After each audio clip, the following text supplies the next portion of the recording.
Okay, test review continued. 1-3. Words to math, math to words. 6 less than the quantity 8 times the number n. 6 less. What does that mean? Minus 6. The quantity 8 times the number n. That means 8n. Here's another one. 5 times the sum of a number y and 6. Well, the main thing in this one you have to key in on is the sum. The sum means the answer for a number y and 6. So y plus 6, the answer to that, 5 times the answer to that, parentheses. When you see sum, 5 times the sum, or 5 times the difference, or 3 times the difference, or whatever, if it says difference or sum, there's going to be parentheses involved. Okay, here's another one. 1/2 of a number m. That one is easy. That's just 1/2 times m. Another way to write it is m divided by 2. Both of those are correct. Okay, here's kind of a strange one. The amount you spent, amount needs an n, the amount you spent on a shirt for $15 and jeans for $J. They're asking for the total. What's the total amount you spent? 15 plus J, or you could have said J plus $15. Either way, that would be right. Okay, here's another kind of different one. The number of days in Y years. Well, how many days are there in 1 year? There's 365 days in 1 year, right? That's 1 year, 365 days. So if you wanted to find out how many days are in 2 years, or 3 years, or 4 years, you would multiply 365 times however many years you have. Well, in this problem you have y years. You have a variable. You don't know how many years. So you're going to go 365y. That's the expression you wrote from those words. Okay, here's 3 practice problems. Try them out. See if you can get them correct. Stop the video. Turn it back on when you think you know the answers.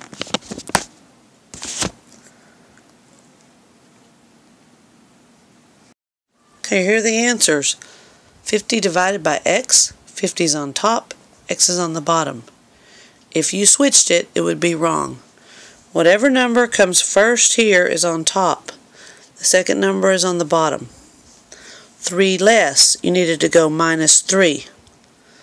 Then the square of a number y, that's y squared, so y squared minus 3. It cannot be the other way around. Number of pages left to read, 262-page book. You read P pages. I don't know how many you've read, 10, 30, 72, 104. But to find out what you've got left, you would go 262 minus P. It only works that way, not the other way around. Okay, there's 2 different kinds of unit rate problems on this test. The first kind of unit rate problem is super easy. It's the one where it just says, find the unit rate. Find the unit rate. Okay? Find the unit rate. 25 miles in 5 hours. Unit rate means how much for 1. So 25 divided by 5 means 5 miles per hour. All you do is divide. Find the unit rate, how much for 1, dividing. Let's do another one. Okay, here's another simple unit rate problem. $27 for 9 CDs. How much for 1 CD? Find the unit rate. Find the unit rate. How much for 1? 27 divided by 9 is $3, so the unit rate would be $3 per CD. Now, they might take this kind of problem a little further. Instead of saying find the unit rate, they might say which is the better buy. So let's explore it that way. In a better buy problem, they're not going to say, find the unit rate. They're going to say, which is the better buy. When you hear which is the better buy, that means, oh, I have to find the unit rate for both, which is how much does one cost, and then decide which one is cheaper, which one is the better buy. So we already did the first one, $27 for 9 CDs. That gave us $3 per CD. $28 for 10 CDs. That makes the CDs, when you divide, cost $2.80 per CD. Which one of those is the better buy? This one, of course, it's cheaper. Okay? So when it says which one is the better buy, you would say $28 for 10 CDs. That's the better buy. So right here is actually the answer to the question. Which is the better buy? This one. Which is the better buy? $28 for 10 CDs. Now, remember I said there's two kinds of unit rate problems. There's find the unit rate, how much for one, which could be also in a better buy problem, or there's a problem with these instructions. Find the unit rate in feet per second or in miles per hour or some measurement. When you see find the unit rate in feet per second, really that's not how much for one. That's dimensional analysis. That's unit analysis. Okay?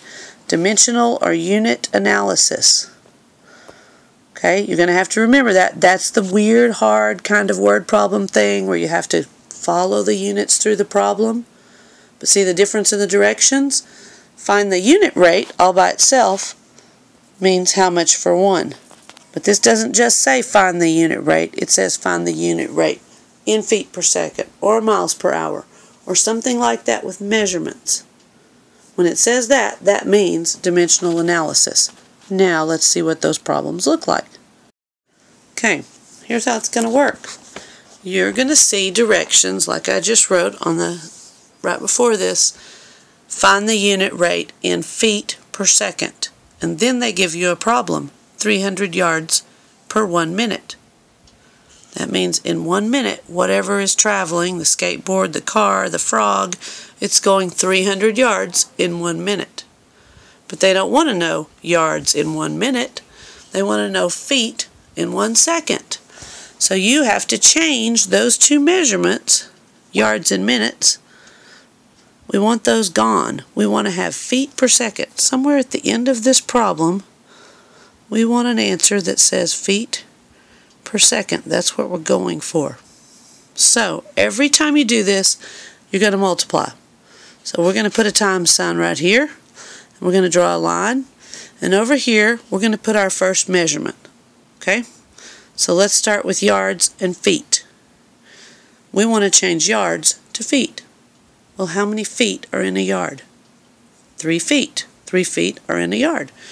So we want to write it in such a way that our yards will cancel out, just like fractions cancel out.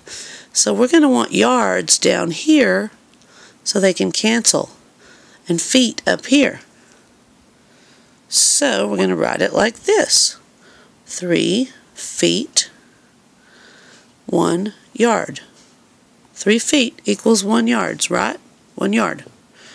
Okay, so now we got yards and yards. That's good because we want to get rid of yards. Now we need minutes and seconds.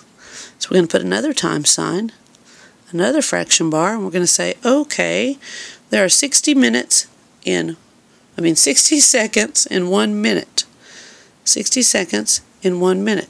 Then ask yourself, where could we put the minutes so that they would cancel out with these minutes over here? We want minutes on top, so it'll cancel. Minutes on top. So we're going to put 1 minute equals 60 seconds. Okay? Then, before we do anything else, we're going to start canceling things out to make sure we have our units right. So we are going to cancel minutes with minutes and yards with yards, and then look what measurement is left. What's left is feet on the top, seconds on the bottom, And that is exactly what we're going for. Feet per second. That's what we want. Now, you do the math with the numbers, and you take everything on top and multiply it. So, 300 times 3, that's 900, times 1, that's still 900. So we have 900 on top. And on the bottom, we have 1 times 1, that's 1, times 60, so that's 60. So we have 60 on the bottom. Okay? Now, we're going to go ahead and divide that out. We've got to figure out how many times 60 goes into 900. You probably have your calculator. I don't, so I'm just going to divide. 60 into 900. Remember, the top number goes in the box. So that's 1 times 60. And that's 300 when I bring down. And that is 5 times 6 is 300. Yep. So, 15 times. So the answer to this is 15 feet per second. Here's our answer.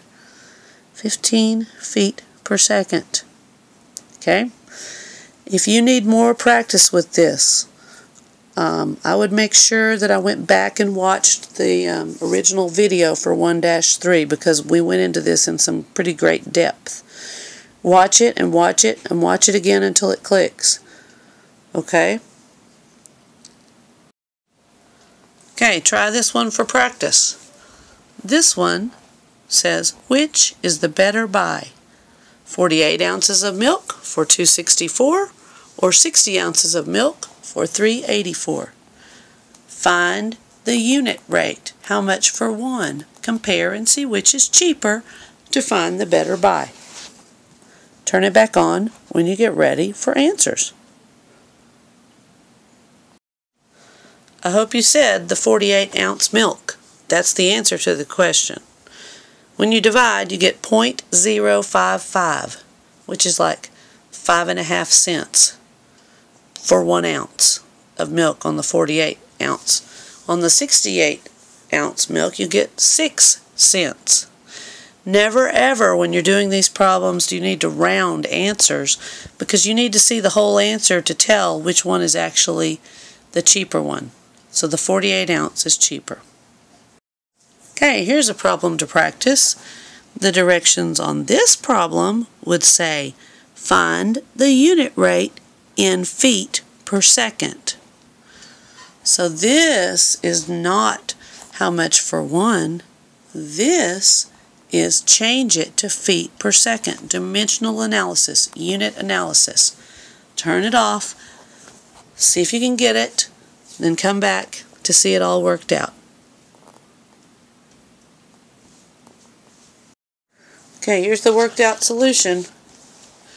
If you're wondering how I got 1 hour equals 3,600 seconds, well, if there's 60 seconds in a minute and 60 minutes in an hour, then you go 60 times 60 to get 3,600 seconds in an hour.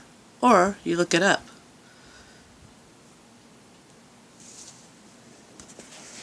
Look over mine to see where you got a mistake if you had one, and if you didn't have one, that's terrific.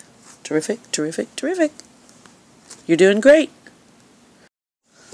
1-4. Remember, when the book or the test or the worksheet says open sentence, it means an equation or an inequality. I think maybe they call it an open sentence because it has a variable. So it's sort of open until you solve it. So that's sort of the term coming from that. So open sentence, equations, inequalities. You're doing good.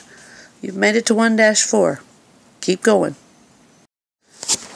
Okay, first thing to do when you see one of these where it's words and you have to change it to an open sentence, to an equation or an inequality. First thing to do is decide, is this an equation or is this an inequality? So you read the words and look for some indication of that. This one says The sum of 9 and the quantity 8 times a number k is equal to 48. Okay, there's what I'm looking for, is equal to. So now I know two things. I know it's an equal sign, and I know that this part is one side and the whole other part is the other side. So I put my equal sign down, I'm going to put my 48 down. Now all I have to decide is, what does this mean? So take it apart. The sum of, what does sum mean? Add, so I'm going to add something. The sum of 9, I'm going to add 9 to something. And the quantity 8 times a number k. So 9 plus 8k. It would still be correct if you said 8k plus 9 equals 48. Remember, every time you approach one of these, you're looking for, is it equals or is it greater than or less than? And then there's that really weird one that has two greater than or less than signs. We'll talk about that one in a minute. After you find is equal to, you're looking at the two sides, taking them apart and figuring them out. Okay, here's the next one.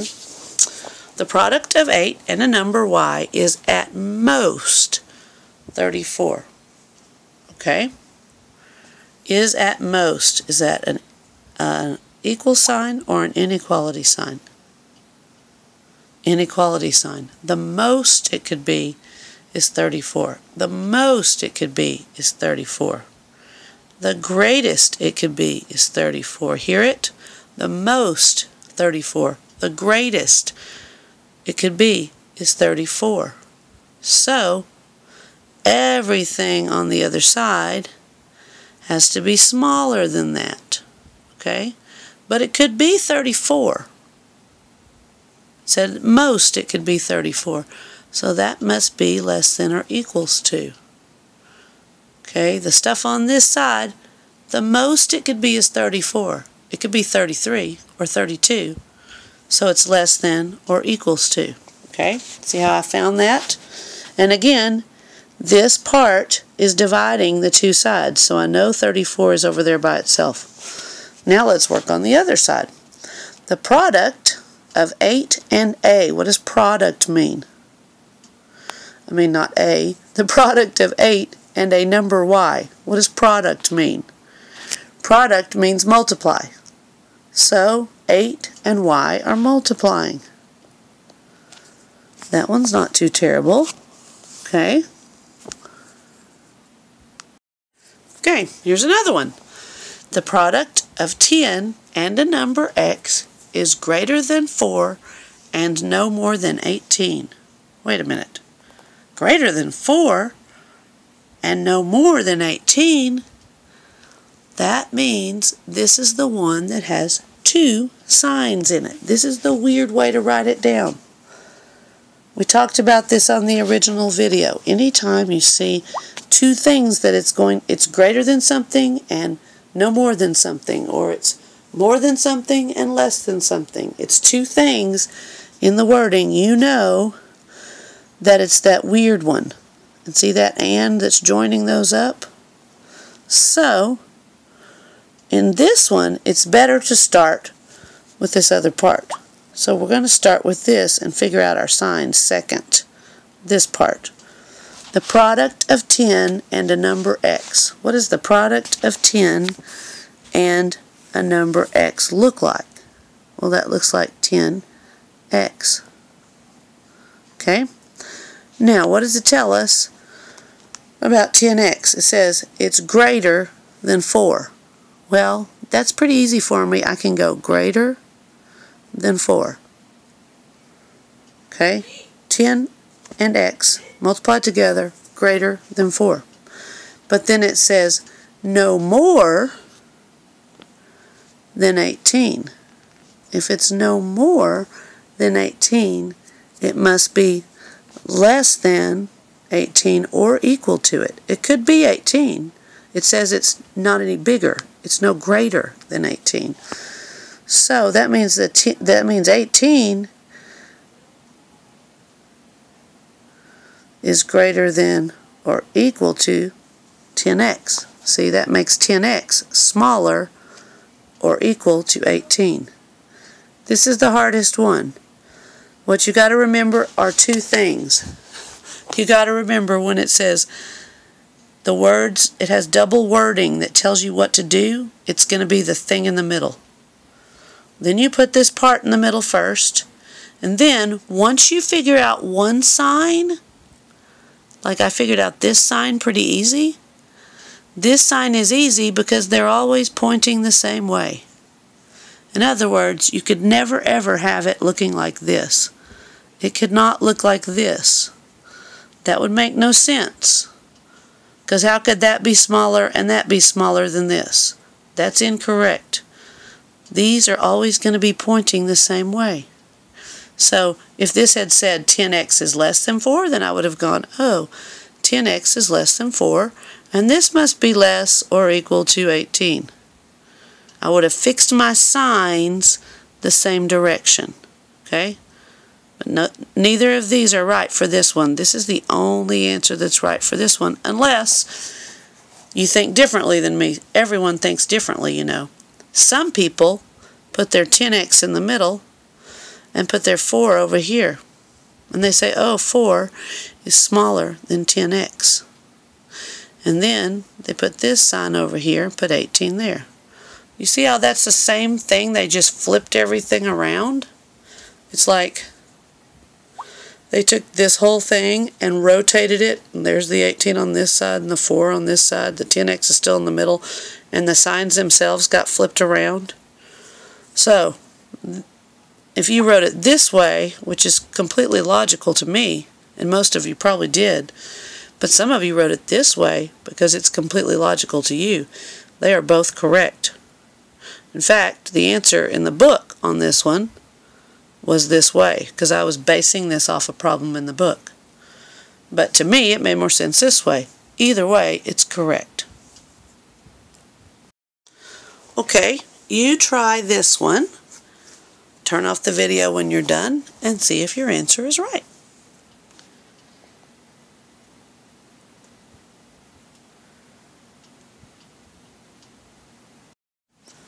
Okay. 20 is greater than s minus 9, which is greater than 10.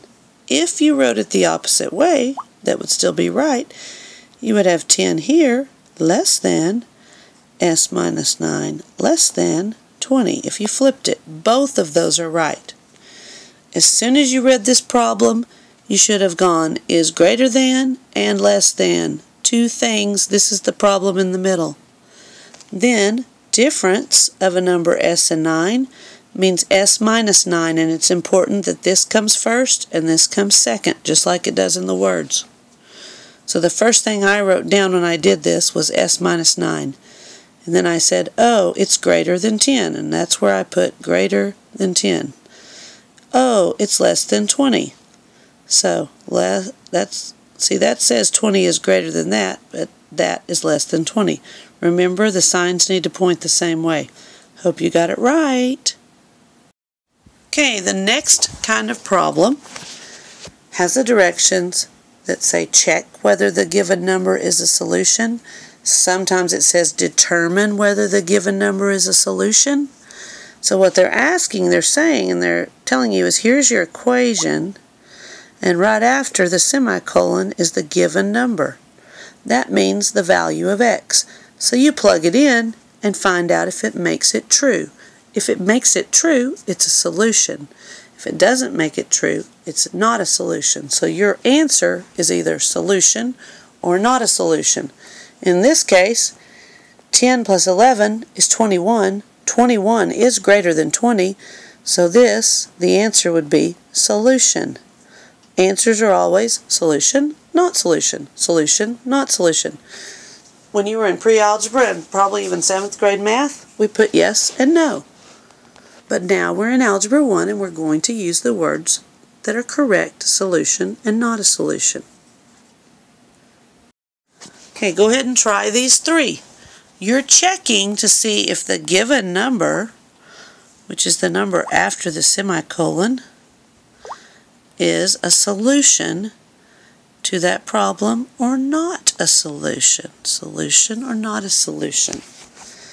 Turn off the video and turn it back on when you're ready to see. Okay, the first two are solutions. The last one is not a solution. I hope you got them all right. Here's a word problem. I'm going to read it to you. If you want to read it with me, I'm actually on page 27 of the book, number 5. Here's what it says. You pay $7.50 for 3 quarts of strawberries. So first, if I'm working this, I'm writing that down because that's important to me. Okay, you realize that you need more strawberries for your recipe. You return to the store with $4.50. Will you have enough money to buy 2 more quarts of strawberries? Well, first thing I need to know is how much is 1 quart of strawberries. That's called the unit rate, remember? So I'm going to divide $7.50 by 3 and find out that each quart of strawberries costs $2.50. Then I need 2 more for my recipe. This is the money I have at the store. Am I going to have enough money? No. Not enough money. How much money would I need to buy 2 more quarts? That's right, $5.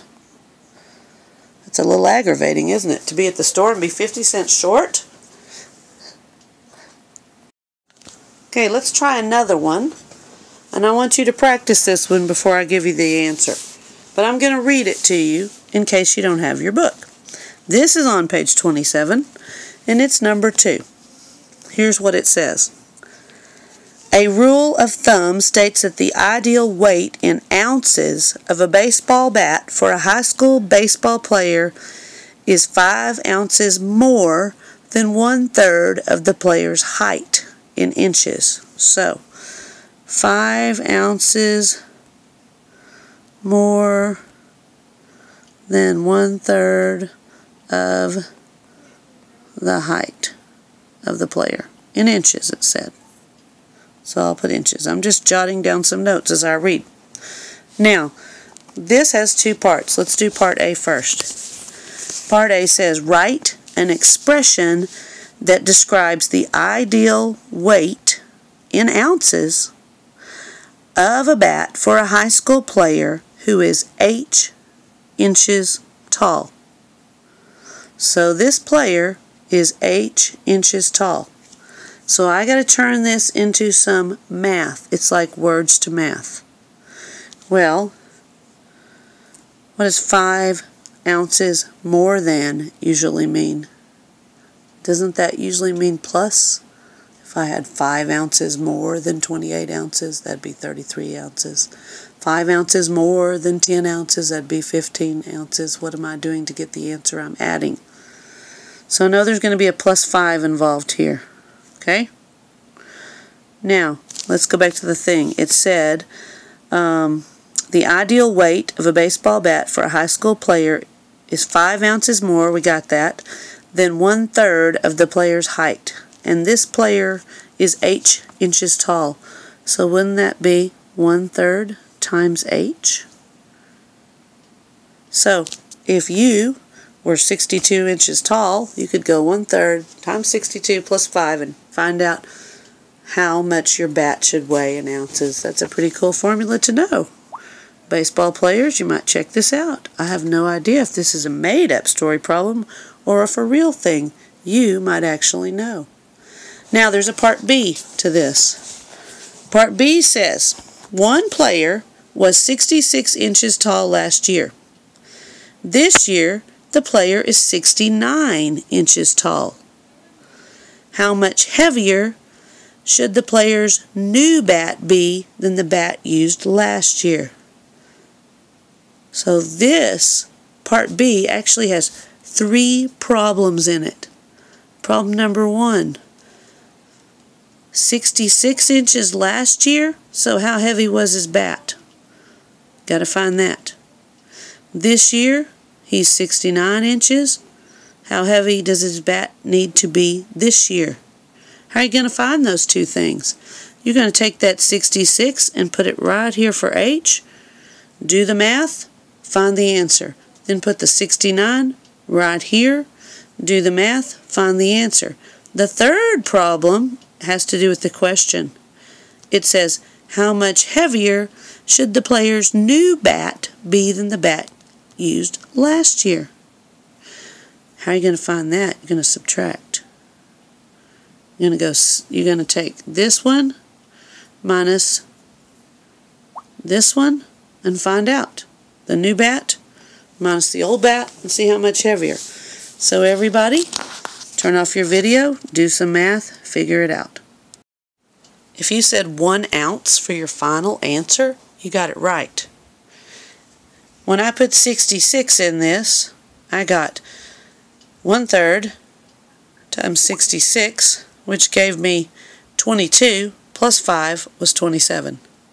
And then when I put 1/3 with the 69 in, I got 23 plus 5, which is 28. So his bat needs to be 1 ounce heavier this year. Pretty cool. Hang with me. We're almost done. Now we got to talk about 2 things that are not in this chapter, but we're going to have them on the test. So this could be the most important part. The distributive property. Distributive always means multiplying. You can multiply anything. A's times B's times C's. There's nothing to do with like terms when you're multiplying. You're just multiplying. Distributive means you're giving it to each thing inside the parentheses. You're multiplying by each thing in the parentheses. So, 4 times x, that's 4x. 4 times 5, that's 20. And it's positive 20 because that's a positive 4 and a positive 5. Plus, positive, same thing. 9 times y, 9y. 9 times negative 2, negative 18 or minus 18. Okay, let's try some more. Okay, here's some more. Let's distribute. 3 times 4, that's 12. 3 times negative y, that's negative 3y. Done. Okay, negative 6 times 5, that's negative 30. Negative 6 times positive x, that's negative 6x. Done. 4 times y, that's 4y. 4 times 7, that's 28. Done. Negative 3 times negative 2y, that's positive 6y. A negative times a negative is a positive. Negative 3 times negative 4, that's positive 12. Okay? Okay, only like terms can be added and subtracted. Remember I said anything can be multiplied, anything can be divided, but you have to be a like term to be added and subtracted. Okay, so right here we have 5x, 6x, 7x, negative 8x, 4x squared. One of them is not like the others. It makes me want to sing the Elmo song. One of these things is not like the others. Which one's not like? Right? This one is not a like term because it has x squared. To be like these, it has to have a plain x. I can add and subtract these all day long, but I cannot add or subtract them with this one. It's not like the others. Look at the second part. 12ab, a squared b, 13ab, 15ab. One of these things is not like the others. Which one is that? Of course, that's not a like term. So I could add this, and this, and this, or I could subtract them because they are like terms. Only like terms can be added and subtracted. What makes something a like term? Well, whatever's behind the number. The variable and the exponent. That's the part we're looking at to be alike. This needs to be identical. Okay, what makes these like terms? We've been adding and subtracting these for a long time. Why can we add and subtract them? They're like terms. Here's what makes them alike. They don't have a variable. They're missing a variable and an exponent. They have nothing over here. There's nothing here. See, they're just plain numbers, so we can add them and subtract them all day long. Now, let's add and subtract some like terms. Negative 4x plus 7y minus 8x plus 2y. Okay? Which ones are alike?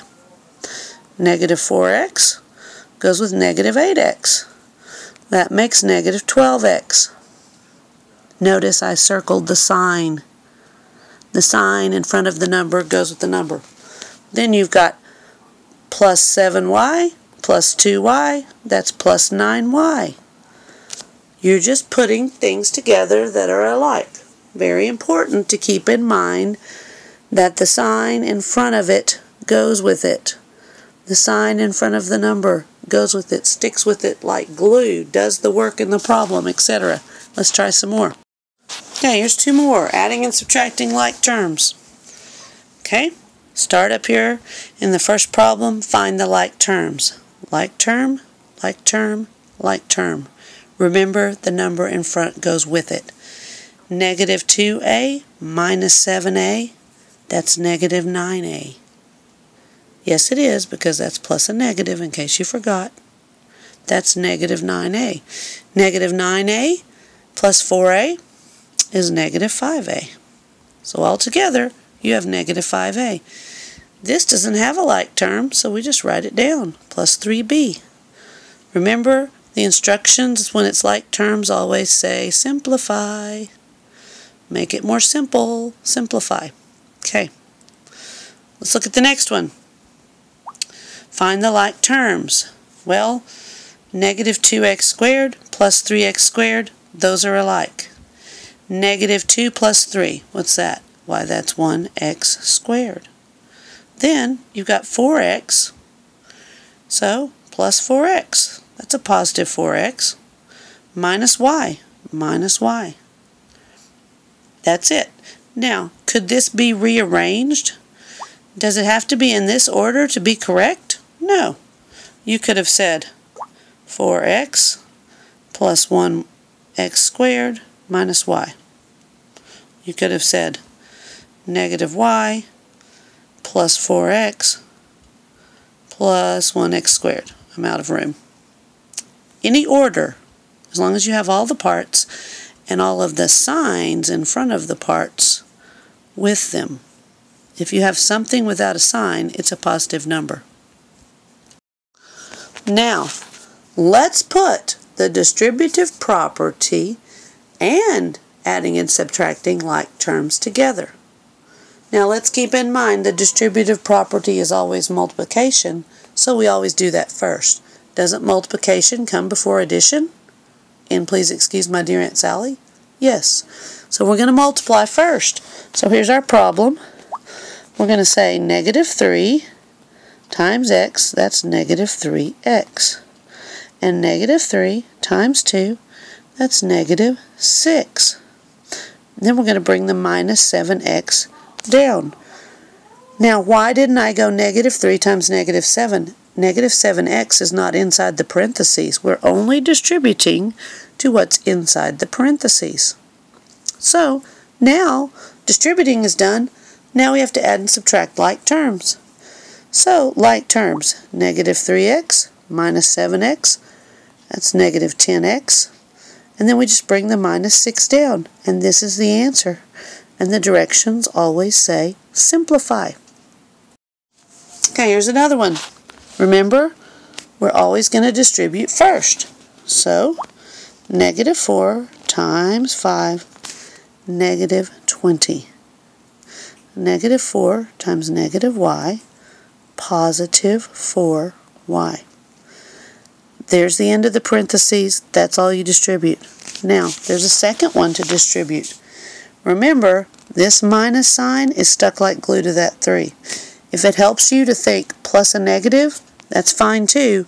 But somehow or other, you've got to get your brain to go negative 3 times x right here. Negative 3 times x is negative 3x. Negative 3 times 2 is negative 6.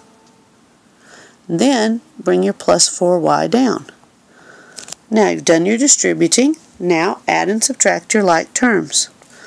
Okay, well, negative 20 and negative 6 are like terms. Together, that's negative 26. Negative 20 minus 6, negative 20 plus negative 6. And then we have plus 4y plus 4y. Well, that's plus 8y. And then we have minus 3x that doesn't have a like term at all. And that is as simple as it can be. Now remember, if you got these same numbers and put them in a different order, it's still right. You could have 8y minus 3x minus 26. Or you could have negative 3x plus 8y minus 26, or a lot of other combinations. The important part is that you have all of the numbers, and the things that have minus signs in front of them still have minus signs, and the things that have plus signs are either positive numbers or there's a plus sign there. That's all, folks.